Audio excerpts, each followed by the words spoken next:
We're going to be starting off in this guide with the talents and glyphs that you are taking as a warrior. So the talents have obviously changed in MoP. It's now at level 15, 30, 45, etc. And we can choose one and change them whenever we like with Tomes of the Clear Mind. Double Time is at level 15, where you can charge twice in a row. If you don't know these abilities, by the way, don't worry, I'll explain them shortly. Level 30, I'd go for Enraged Regen, which is a cooldown where you can instantly heal for 10% of your health and an additional 10% over a few seconds. At level 45, I would go for Disrupting Shout, which interrupts all spell casting within 10 yards, which is amazing, but it does share a cooldown of your other interrupt, Pummel. At level 60, it's generally going to be Dragon Roar, where you basically damage all enemies within 8 yards, knocking them back and knocking them down. And it will always be a critical strike and ignore all armor on the target. At level 75, it depends really. Safeguard, where you run at high speed towards a party or raid member, removing all movement impairing effects on them, and intercepting damage and reducing damage taken. Or you can go for Mass Spell Reflection, reflecting the next spell cast on you and on all party and raid members. So it does depend on the situation if this is even useful or not. Vigilance, however, you protect a nearby party member, reducing their damage taken. So on these ones, it really does depend on the situation at hand. At level 90, however, once you do get there, it's going to generally be Blood Laugh, which is another cooldown, where for the next 12 seconds you cause your melee special attacks deal an additional amount of damage as a bleed, and the target is, slowed. For the glyphs, I would recommend going with Hold the Line, improving the damage of your next successful revenge by 50% after you parry. Glyph of Insight, using Demoralizing Shout, makes your next 3 heroic strikes or cleaves free, which we'll be using a lot. And also Glyph of Heavy Repercussions, while your shield slam is active, while your shield block is active, your shield slam hits for an additional 50% damage. For Mr. Pandaria Classic, I'm teaming up with Zygor to give you 20% off with code Javier. Zygor gives you the fastest and most efficient leveling experience. As you can see here, looking at killing snow leopards, I can even click all the different waypoint coordinates to see the fastest way to get to the different areas they may be in. It can also look at flight paths and show me which ways to go, including all of the different travel options. And when choosing quest rewards, it can even tell me which is the best upgrade for me. And this will be even spec dependent. I can click on the gloves, complete the quest, and then it will even tell me to equip them and shows me how much attributes and stats I will gain by equipping these items. Maybe even talents. I can use the talent advisor with Zygor, simply clicking that I want to be an Affliction Warlock, and it's going to configure it automatically to show me the best leveling build for Affliction for me.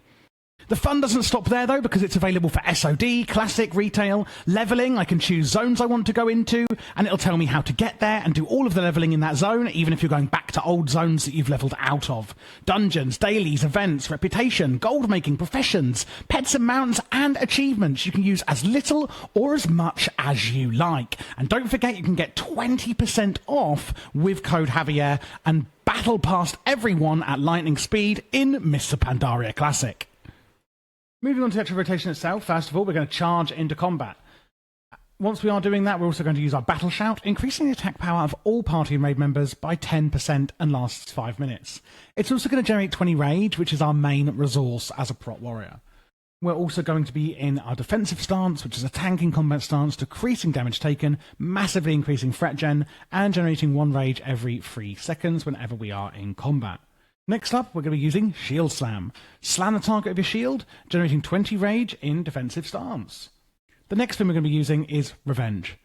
Instantly attack an enemy and 2 additional enemies nearby for X amount of damage. A successful dodge or parry, however, will reset the cooldown on Revenge. And again, this is going to generate rage. So then we go on to how we're spending that rage that we're generating with these abilities. That's going to be Shield Block and or Shield Barrier. So if we're only dealing with physical damage, then it's going to be Shield Block. Raising a shield, blocking every melee attack against you for 6 seconds, and they can be critical blocks. And it has a maximum of 2 charges. If, however, it's a mix of damage coming in, then we can use Shield Barrier, consuming up to 60 rage to increase the amount absorbed. Absorption amount increases with how much attack power you have. And of course, we will be using a shield when we are tanking. If you have a target who has less than 20% health, then we're going to use Execute. Basically, it does a lot of damage, and we can only use it on enemies with less than 20% health. We'll also be using Devastate, dealing 220% weapon damage plus an additional amount and causing weakened armor. Basically, we're going to be using weakened armor to weaken the target's armor by 4%, and it can stack 3 times, so 12% completely. It will also put deep wounds on the target, which is a bleed. We can also use Heroic Strike, to spend our rage if we're doing offensive. So if you're defensive, then it's going to be more using the ones I've mentioned. But if you're more offensive and you don't need to sort of be as defensive, then we can use a heroic strike. And that's where the Glyph of Insight comes in that I mentioned earlier.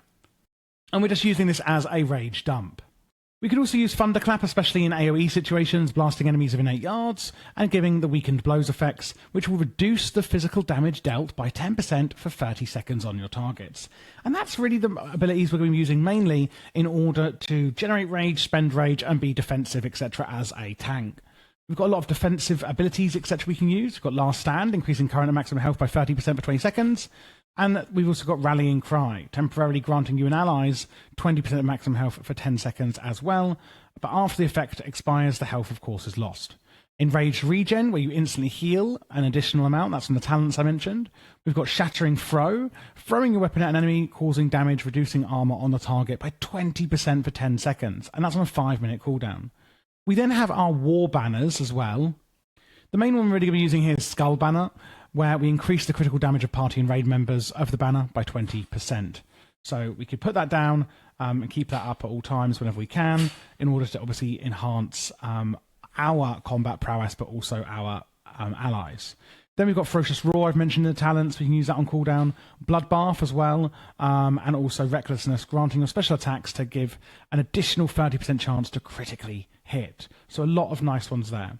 We also have Demoralizing Shout down here, it's up here, on a minute cooldown, where basically you reduce the damage that the target does to you by 20% for 10 seconds, and again, that's only on a minute cooldown. We've got things like Pummel that also go with your other interrupts, 15-second cooldown, which is your other interrupts that you'll be using to interrupt the enemy spellcasting. I'd recommend using this as much as you can, especially in things like dungeons.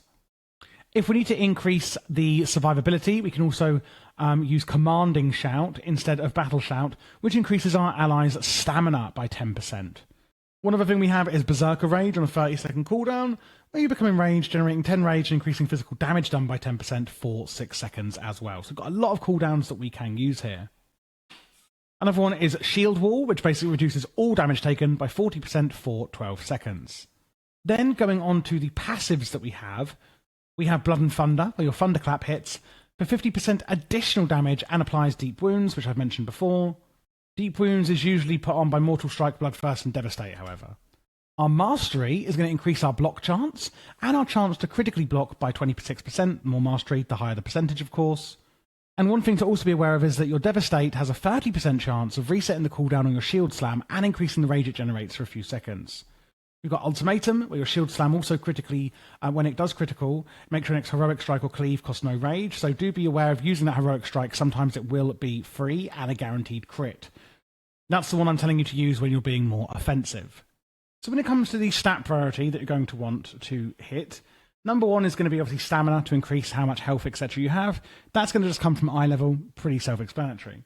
We're also going to want to hit our hit rating and expertise rating, which is both 7.5%. I think it's 2,550, so that we don't have the bosses dodge or parry our attacks, and also so that we don't actually miss when we're trying to attack. After that, we're going for Mastery, increasing our chance to block by a higher percent, and our chance to critically block as well. After that, you simply want to go for Crit and Haste. Lastly, we have the consumables, etc. So first up, the gems. In your meta slot, we're going with Eternal, etc. If you want Avoidance or you need Expertise, then go for these. Otherwise, just follow the colour. Same on the Enchants, just go with what we've got on screen here. Things to be aware of, if it says like Furlining Stamina, then you need to be a level worker. And if you're a blacksmith, you can put sockets on your wrists and hands, etc. However, everyone can have the Living Steel Belt Buckle. Otherwise, again, just go what you see here. Same again with the professions. They all give a similar kind of amount, really. A lot of it giving Mastery or Dodge or Stamina. And just go what you see on screen. And that's pretty much it, guys. That is how you play Protection Warrior in MoP Classic. Hopefully this has been helpful for you. If you would like to get Zygor, don't forget you can get 20% off with code HAVBEAR down in the description below. And if you want to support the channel, then you can do so by joining the Patreon, again linked below in the description.